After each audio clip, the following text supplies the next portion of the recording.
Livro do Êxodo, capítulo 12, nós vamos ler dos versículos 7 ao versículo 11. Êxodo, verso 12, do 7 ao versículo 11. Tomarão do sangue e o porão em ambas as ombreiras, na verga da porta, nas casas em que o comerem. Naquela noite, comerão a carne assada no fogo, com pães asmos e ervas amargas a comerão. Não comereis do animal nada cru, nem cozido em água, porém assado ao fogo, a cabeça, as pernas e a fressura. Nada deixareis dele até pela manhã. O que, porém, ficar até pela manhã, queimá-lo-eis. Desta maneira o comereis: lombos cingidos, sandálias nos pés, cajado na mão. Comê-lo-eis à pressa. É a Páscoa do Senhor. Que Deus abençoe-nos com a palavra lida. Vamos orar? Senhor nosso Deus, Tua palavra foi lida, ela é santa, ela é poderosa. Te pedimos que nessa noite, onde celebramos, ó Deus, a Páscoa, que o Senhor venha falar ao nosso coração e renovar os propósitos eternos na nossa vida. Que o Senhor fale ao nosso coração, abençoe todos os amados que estão ao alcance dessa gravação, dessa live, aqui no Brasil, no interior do Brasil, irmãos em São Paulo, em Mato Grosso do Sul, aqui em São Gonçalo, na região metropolitana do Rio, do Além-Mar, ali em Lisboa, Portugal. Ó Deus, que o Senhor abençoe esses amados. Aqui a Igreja Congregacional do Bairro Fluminense, que ela seja cada vez mais unida e fervorosa no Espírito. Nossa oração é essa. Te pedimos em nome de Jesus essas bênçãos. Amém. Amém. Amados, eu acho impressionante a sutileza aceita pela nossa sociedade de símbolos e práticas que não têm absolutamente nada a ver com as festas, eventos originalmente bíblicos. É uma sutileza. É impressionante como a sociedade incorpora, aceita símbolos, práticas que não tem nada a ver com os eventos, as festas que são originalmente bíblicas. Veja se eu estou errado no que eu estou a dizer aqui. No Natal, comemora-se o nascimento de alguém, no caso de Jesus Cristo. O que foi acrescido nesta comemoração, ou sutilmente em substituição ao propósito original, ou seja, ao comemorar-se o nascimento de Jesus. O que é que foi incluído? O que é que foi colocado para sutilmente substituir a razão, a causa do Natal? No nosso caso aqui, da meditação do nascimento do Senhor Jesus. O que foi incluído? Papai Noel, árvore de Natal, troca de presentes. Veja se não é. O comércio é lembrado, a gastronomia é lembrada, a sociabilidade também é lembrada. E Jesus Cristo, o aniversariante, é mais um no seu aniversário, ou o seu aniversário é apenas um pretexto para acolhermos estas sutilezas que são agregadas ou estão em substituição. Isso com respeito ao Natal. Agora veja na questão da Páscoa. Celebra-se o sacrifício, a Via Crucis, ao Calvário pelo Senhor Jesus Cristo. A cruz o escândalo da cruz, mostra, na outra ponta, a profunda agressividade do nosso pecado. Ou seja, o pecado ele é tão pernicioso, ele é tão... É porque a gente tenta colorir o pecado, né? A gente tenta colorir, arrumar um jeitinho de aceitar o pecado como ele é, e assim mesmo. Mas o pecado, pela Bíblia, ele é agressivo à santidade de Deus. E se é agressivo à santidade de Deus, à pessoa de Deus, ele é agressivo a nós, ele faz mal para nós. A desgraça da humanidade chama-se pecado. Então, Deus, no seu plano redentor, ele criou, ele planejou de antemão, antes de tudo ser feito, ele criou de antemão, planejou de antemão, uma coisa também agressiva para combater o pecado. E o que é que ele teve de forma agressiva para combater o pecado? O seu filho morrer daquela forma, e você bem sabe, na cruz. O sacrifício de Jesus na cruz foi o único meio libertador do homem. Saber que o meu pecado foi a causa daquele sacrifício, saber isso nos constrange. Saber que Jesus morreu por meus pecados, isso nos constrange a cada um de nós. E também nos confronta. Porque a gente não quer ser considerado pecador. A não ser que o entendimento de pecador seja aquele brando, seja aquele jocoso, seja aquele romanceado, colorido, como uma prática normal da humanidade. Aí você não se ofende. Mas se você entende que o seu pecado é agressivo a você e a Deus, e Deus deu uma resposta de ele dar o seu Filho único a morrer naquela cruz pelo teu pecado, isso te constrange, isso nos afronta. Demais da conta. Aí mais uma vez, dentro desse ambiente de sutilezas que tentam substituir os símbolos, o entendimento original bíblico das festas e comemorações bíblicas, mais uma vez surge a sutileza aceita pela sociedade, eleita pela sociedade, que são as coisas que todo pregador, vez e outra, fala. São os chocolates, os ovos de Páscoa, o coelhinho, os coelhos, né? Que não tem absolutamente nada a ver originalmente com a celebração, a instituição até da Páscoa. Aonde está essa questão? Aonde aparece o coelho nisso? Qual é o símbolo do coelho nessa história? Se existe um animal na Páscoa citado, por que coloca outro? Qual é o objetivo de colocar outro? É para dizer que o animal da Bíblia ele já está fraco? É dizer que já está ultrapassado? É que a repetição da instituição do que é a Páscoa já é cansativa, então tem que inovar? Tá. Inova como? Colocando um outro animal no lugar? Estão percebendo a sutileza? E a gente acha graça dessas coisas todas. Acha graça dessas coisas todas. Só que isso não tem nada a ver. Absolutamente nada a ver. No texto que lemos, em Êxodo capítulo 12, que fala da origem, da instituição da Páscoa, quando você quer saber alguma coisa, você quer saber o significado de uma palavra, você vai lá no Aurélio, para ver o significado da palavra. Quando você quer saber acerca de um fundamento qualquer sobre na área filosófica, em qualquer área da ciência, você vai nos fundamentos. Quando você quer saber de coisas, de práticas bíblicas, aonde você vai? Você vai na cultura? Você vai na postura contemporânea acerca daquela prática? Não, você vai aonde está escrito em primeira mão. E a Páscoa está escrito em primeira mão na Bíblia, no livro do Êxodo capítulo 12. É lá que está tudo montado. Lá que está tudo dito.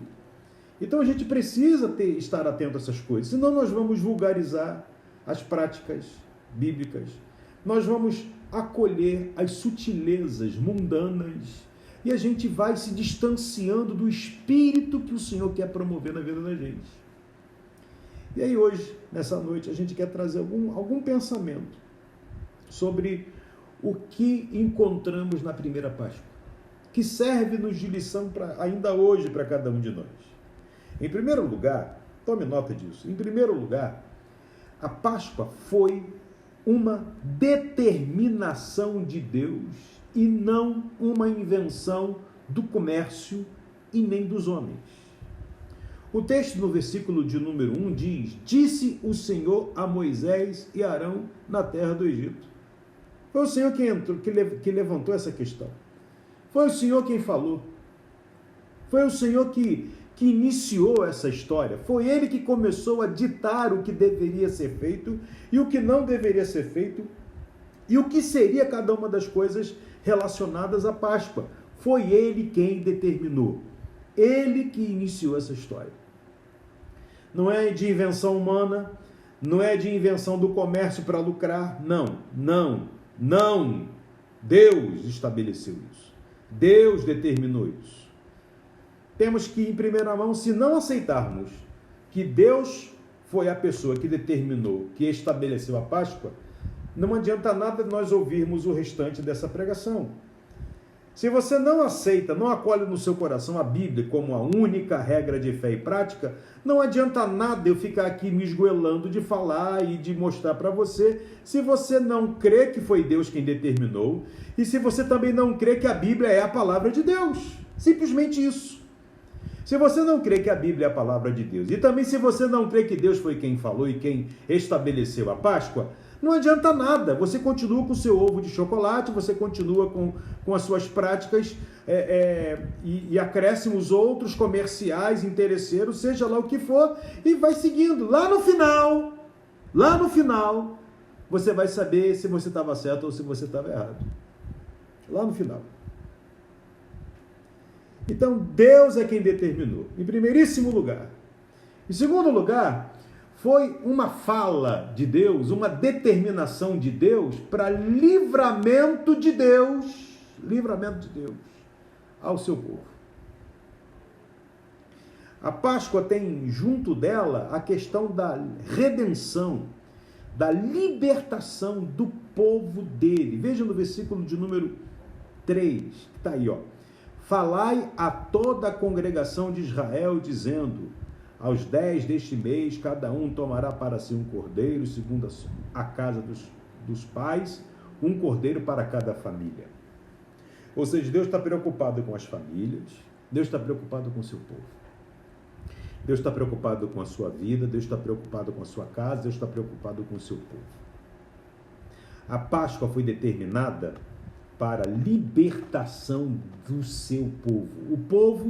O povo de Deus, aqui na Bíblia, estava no Egito. O Egito é um símbolo de mundo. Estava preso, sofrendo no Egito. E o povo de Deus no Egito estava próximo da sua grande redenção. Então, amada, cada vez que nós celebramos a Páscoa do Senhor segundo os parâmetros bíblicos, reacende no nosso coração a chama de que estamos próximos da nossa redenção deste mundo. A Páscoa serve para nos lembrar essas coisas, para nos lembrar que a palavra Páscoa, que hoje sutilmente é igual a coelho chocolate, a palavra Páscoa no hebraico significa passagem, a nossa libertação. Haverá um dia onde o Senhor nos arrancará desse mundo. Haverá um dia, e já está acontecendo, onde as famílias do Senhor, o povo do Senhor será guardado do grande mal que ocorrerá sobre esse mundo. Uma grande passagem, uma grande libertação está à nossa espera. Em terceiro lugar, além de ser uma fala de Deus ao povo de Deus que está no mundo, está no Egito, está sofrendo nesse mundo, há uma fala de Deus onde diz que o povo está próximo de sua redenção, também foi uma determinação A Páscoa foi uma determinação onde Jesus Cristo, mesmo ainda não encarnado, aqui no texto bíblico, ainda Jesus Cristo não encarnado, foi tipificado por um animal chamado cordeiro. Por 6 vezes no texto, aqui no trecho de Êxodo 12, a gente encontra de forma direta a palavra cordeiro. E também por 6 vezes, na versão revista e atualizada, nós encontramos de forma indireta o cordeiro sendo citado. Ele é citado 6 vezes de forma indireta e 6 vezes de forma direta. Então, a figura do cordeiro, ela se destaca dentro desse texto da Páscoa. Então, a palavra, ela vai enfatizar a figura do cordeiro. A figura do cordeiro. E não a figura do coelho, como muita gente pensa. Tanto isso é forte na Bíblia, que quando João Batista estava lá como precursor de Jesus, Jesus vai chegando onde João estava batizando as pessoas, no Jordão, no Rio Jordão. Quando Jesus aponta ao longe, João olha para ele e diz: eis o Cordeiro de Deus, que tira o pecado do mundo. João, inspirado pelo Espírito, milênios de anos depois, recorda-se da Escritura, recorda-se desse texto aqui de Êxodo 12, diz que o Cordeiro tipificado aqui, Jesus tipificado pelo Cordeiro, era o Cordeiro, agora Jesus encarnado que estava chegando, que tira o pecado do mundo. Ah, gente, Páscoa que não tem o Cordeiro Jesus, pode ter nome de Páscoa, mas que Páscoa bíblica não é mesmo. Então, o Cordeiro é citado de forma exaustiva até nesse texto, para dizer que Jesus é o centro da Páscoa. Em quarto lugar desse texto, esse Êxodo 12 nos serve para pensar que naquela Páscoa, que é a primeira de Êxodo 12, não bastava saber que o Cordeiro era tipificação de Jesus Cristo. Não basta saber isso. Muita gente sabe, não, Jesus é o Cordeiro de Deus, não, Jesus morreu na cruz, não basta saber isso, não basta. Não basta saber, não basta pendurar Jesus no pescoço, como no crucifixo, não basta ter a imagem de Jesus na parede da casa, não basta. Não basta saber que Jesus é filho de Maria, não basta apenas conhecer a história de Jesus, não basta. Não basta saber que, quando passa frente a uma igreja, muita gente vai lá e se benze e tal, não basta. Essas coisas não bastam.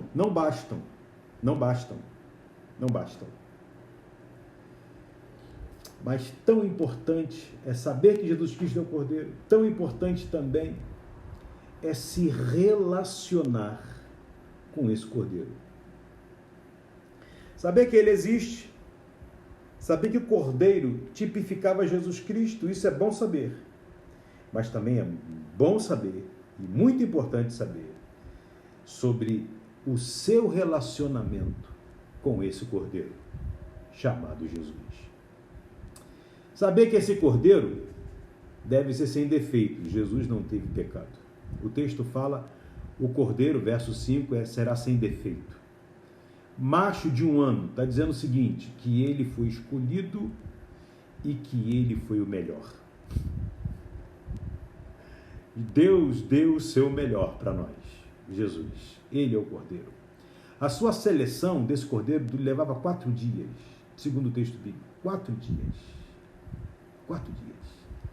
Que era selecionado, preparado para ser imolado, abatido e o seu sangue recolhido e aspergido nos umbrais e vergas das portas das casas onde aquelas pessoas moravam.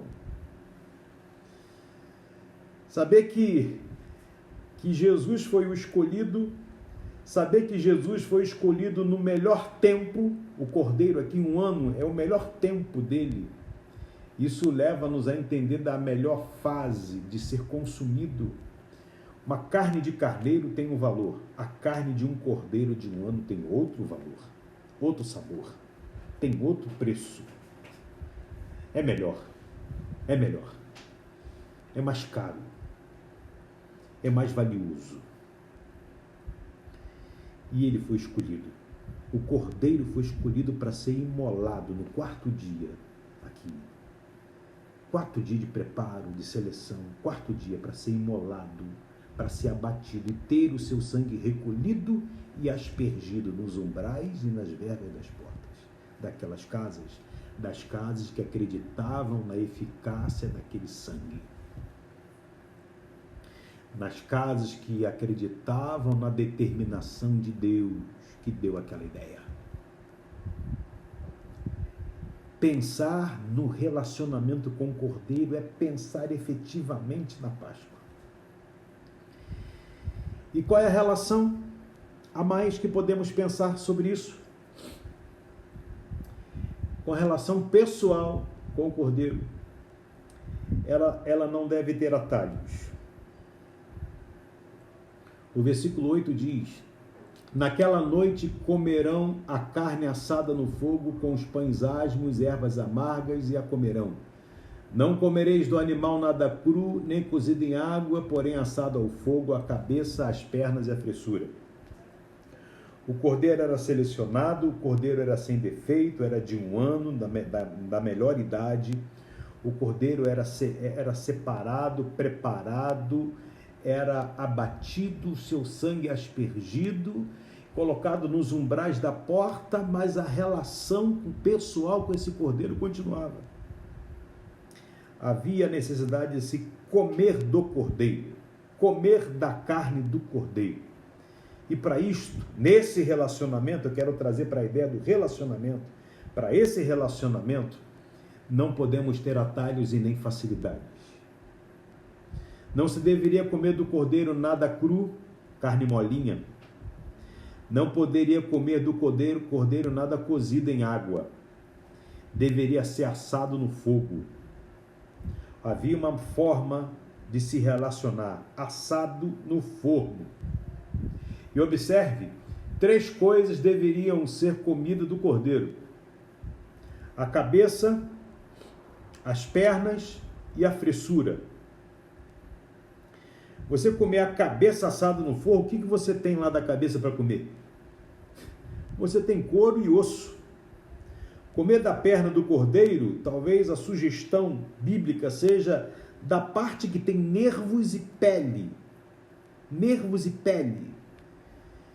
Comer da fressura, comer das vísceras, talvez estejam dizendo aí para nós da parte mais interna. Talvez aí esteja apontando para o coração. Simbolicamente está dizendo para nós o seguinte, que o nosso relacionamento com o Cordeiro Jesus é para comer da sua cabeça, que é difícil meter o dente no couro e no osso, assado no fogo é difícil. Assim como não é fácil a gente seguir a direção da cabeça da igreja, que é Jesus, para a nossa vida. De onde vem a orientação, de onde vem a ordem, que de onde vem o comando, seguir o comando do Senhor. Páscoa pressupõe você abaixar-se para aceitá-lo, Jesus, como sua cabeça, como a sua direção. Lá no Novo Testamento diz assim, que nós temos, os crentes, a mente de Cristo. Quando você vira crente, você recebe a mente de Cristo, ou seja, a cabeça de Jesus está em você. Esse comando está na tua vida. Agora, se alguém manda, alguém tem que obedecer. Já diziam os antigos que quem tem juízo obedece. Manda quem pode e obedece quem tem juízo. O crente tem que ter juízo e aceitar a direção de Jesus na sua vida. Aceitar a direção de Jesus na sua vida não é talvez num exercício de uma atividade espiritual, sua prática individualizada. Isso é dentro do corpo. Veja, o texto fala de família. O texto fala de comer isso juntos. Aonde o corpo está, os dons estão presentes. Deus está usando os dons para que você possa comer da direção que vem do Senhor, da cabeça que é o Senhor. Então não é fácil. Comer da sua palavra. Comer da sua palavra, da sua direção, na palavra. A palavra que manda, gente. A palavra que manda. O crente deve ser apegado à palavra. Se a palavra falou, basta, sigamos a palavra. Então o que devemos comer? Comer a cabeça do cordeiro. O que devemos comer? As pernas do cordeiro, os pés do cordeiro, as patas do cordeiro. Andar aonde Jesus andou, pisar aonde Jesus pisou. Seguir os passos de Jesus. Como é que eu sigo os passos de Jesus? Seguindo a forma como ele falou, a forma como ele andou, aonde ele entrou, aonde ele não entrou, o que ele aceitou, o que ele rejeitou. Eu lembro-me dos discípulos dizendo que os gregos queriam falar com ele. Até hoje os gregos estão esperando para conversar com Jesus. Porque os gregos estavam tomados de uma vã filosofia e Jesus não tinha tempo para perder e jogar fora com vãs filosofias. Nós temos que evitar as más conversações, essas coisas que não promovem a glória de Deus. Andar onde Jesus andou, pisar como ele pisou. Isso aí é um desafio para mim, é um desafio para você. Páscoa é renovar comer do cordeiro, é renovar essa disposição de andar em novidade de vida, como Jesus assim andou. A terceira coisa que devemos comer. Aqui o texto fala fressura. Fressura são as vísceras do animal, mas eu creio que o que está sendo dito aqui é do interior. O que é mais nobre das vísceras é o rim e é o coração. Do coração, da vontade do Senhor, do desejo do Senhor. Não, disse Paulo, não mais eu vivo, mas Cristo vive em mim. Ou seja, ele renunciou a vida dele para o mundo e o mundo para ele. E agora o viver dele é viver para Cristo. A vontade dele, Jesus disse, a minha vontade é fazer a vontade do Pai. A minha comida é fazer a vontade do Pai. E se quisermos comer do Cordeiro, nós temos que fazer como Jesus fez. A minha vontade é fazer a vontade de Jesus. Fazer a vontade de Jesus. O desejo do coração, o impulso do coração, movido pelo Espírito. Comer da carne é comer da cabeça, da direção de Jesus.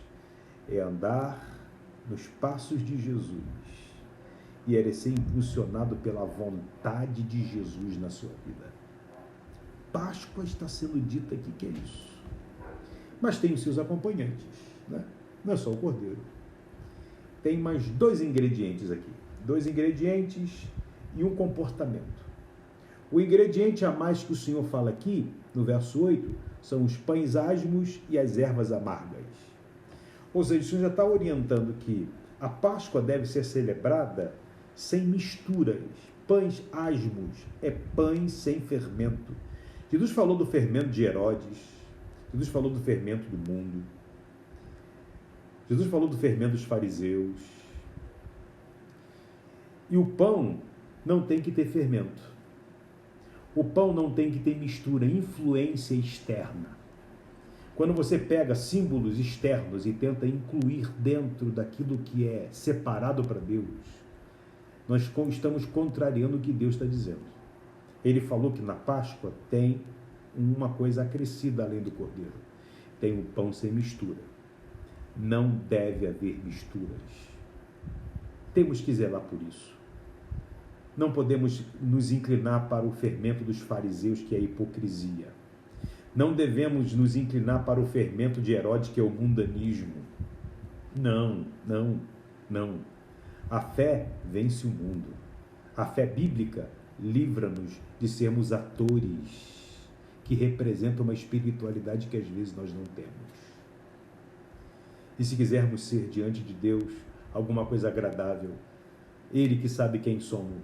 Nós temos que nos desmanchar em sua presença. Quem sabe essa noite você precisa parar a pensar nessas coisas. Pães asmos, não deve haver mistura na Páscoa. A segunda coisa que o texto diz que vai ser acrescido são os acompanhamentos. São as ervas amargas. As ervas amargas talvez sejam uma marca, além da questão fisiológica, porque deve ajudar na digestão, há uma questão talvez espiritual implicada, porque faz lembrar do tempo em que nós não éramos do Senhor. Quando as ervas amargas eram comidas, eu creio que estava aí sendo trazida à memória o tempo ruim, o tempo apartado do Senhor. E quando a gente lembra quem nós éramos e o que nós somos hoje em Cristo, isso deve gerar gratidão no nosso coração. Gratidão no nosso coração. Lembrar de quem nós éramos, lembrar da peste que nós éramos. Ainda somos algumas pestes, porque ainda somos pecadores. Mas lembrar da onde Deus nos tirou e aonde Ele nos colocou. Essa lembrança é amarga, mas ela também traz uma sensação de eu não sou mais perdido, eu não sou mais do mundo, eu não estou mais na mão do diabo. O diabo não mais brinca com a minha vida pertence a Jesus. Ainda que seja amargo, mas é um amargo que tem um duplo efeito. Tem um efeito de lembrança do nosso resgate. Hoje estamos no Senhor. Em último lugar, agora é um comportamento. Como é que devemos participar da Páscoa? Olha o que o texto diz no versículo 8. Desta maneira o comereis: lombos cingidos, sandálias nos pés, cajado na mão, comê-lo-eis à pressa, é a Páscoa do Senhor. O que é que o texto está dizendo para nós? Que a Páscoa deve ser comida, participada, com uma perspectiva, com uma expectativa de que sairemos desse mundo já já. Ou seja, vestidos, prontos para partir para Canaã celestial. A Páscoa deve trazer a nós a sensação de que sairemos da opressão desse Egito, desse mundo. A Páscoa deve gerar no nosso coração a esperança da volta do Senhor. E quem espera da volta do Senhor está preparado, está com os lombos cingidos, está calçado com as sandálias nos pés e tem cajado na mão, pronto para partir para o encontro do Senhor. Então, amado, participar da Páscoa, aguardando a grande convocação, já pronto, já estou pronto. E a minha pergunta para você nessa noite é a seguinte: você já está pronto? Já está com os lombos cingidos, sandálias nos pés, prontinho para seguir a santa convocação para a Canaã celestial? A Páscoa, a celebração da mesma, faz encher o nosso coração dessa esperança. A Páscoa, pela perspectiva bíblica, nos leva a lembrar de quem nós éramos, de quem nós somos no Senhor.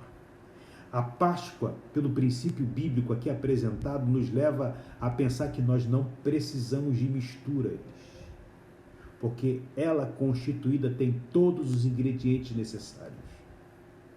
A Páscoa nos faz lembrar que precisamos comer do Cordeiro. Jesus disse lá em João capítulo 6, quem come da minha carne e bebe do meu sangue tem parte comigo. Quem não come nem bebe não tem parte comigo. Comer e beber é aceitar a direção do Senhor na sua vida. Comer e beber de Jesus significa dizer, eu vou andar nos passos de Jesus. Comer e beber significa dizer, eu vou deixar que a minha vontade ela fique no lugar dela, ou abdicada, ou colocada para seguir a vontade do meu Senhor. Páscoa tem essas coisas. Um cordeiro sem defeito, de 1 ano, uma idade nobre, escolhido, separado, foi nos dado pelo Pai. O Cordeiro Jesus foi imolado naquela cruz. É o nosso Cordeiro Pascual para a nossa libertação. Quem é liberto já está vestido com a preparação do sandália do Evangelho da Paz, calçado os pés. Já está com o cajado na mão, aguardando a santa convocação. Você está pronto para essa santa convocação? A Páscoa que você está celebrando te deixa nessas condições? Ou só põe doce na tua boca? Ou é uma mera sociabilidade, encontro de família, onde Jesus, o Cordeiro, não está presente? Que a sua Páscoa desse ano tenha os quesitos bíblicos que farão bem para a tua vida, bem para a tua alma, bem para a tua família, bem para a sua igreja, bem para o seu lar. Pense nisso, amado. Pense nisso. Pense nisso. O mundo, ele vem com as suas sutilezas, mas Jesus vem com o seu poder. A sua palavra é poder de Deus. Se você é ovelha do Senhor, se você é povo do Senhor, se renda ao Cordeiro de Deus. Que Ele nos abençoe. Que Ele nos abençoe. Quero registrar aqui a presença da nossa irmã diaconisa Cleide, do Fábio Araújo, nossa irmã Esté Marques, lá da Igreja Evangélica Fluminense. Uma turma boa aí aparecendo agora. Deus abençoe a vida de vocês, tá? Todos que participaram dessa noite. Que essa noite seja uma Páscoa diferente na vida de todos vocês. Paulo Silva, nosso abraço. Vânia, minha querida, um beijo no coração, está aqui falando comigo. Cátia, Joab, Eloá. Deus abençoe a vida de vocês. Vamos orar? Vamos orar. Senhor, nós queremos te agradecer pela tua palavra que fala ao nosso coração, que mexe com a nossa forma de pensar acerca de coisas da tua palavra. E hoje pensamos sobre a Páscoa. E queremos que o real sentido da mesma, ela se manifeste na nossa vida, se manifeste no nosso coração. Teu nome seja glorificado. Ó Deus, faz-nos pensar, faz-nos renunciar, rejeitar esses fermentos, porque os pães têm que ser sem fermento. Ah, Senhor, livra-nos do caminho das facilidades. Sabemos que é difícil seguir o Senhor, é difícil comer da tua direção, é difícil comer dos teus pés, é difícil comer das tuas entranhas, mas do Senhor, nosso Pai, nos deu Jesus, e o Senhor Jesus diz: quem não comer não tem parte comigo. E o Senhor conquistou o nosso coração, e nós queremos desenvolver essa obra maravilhosa que o Cordeiro veio realizar em nossas vidas, a redenção. E ajuda-nos a cingir os nossos lombos, ajuda-nos a calçar os pés com as sandálias, ajuda-nos a estarmos prontos para a santa convocação. Ó Deus, renova essa esperança no nosso coração, que a nossa esperança seja exclusiva, seja quanto à sua volta.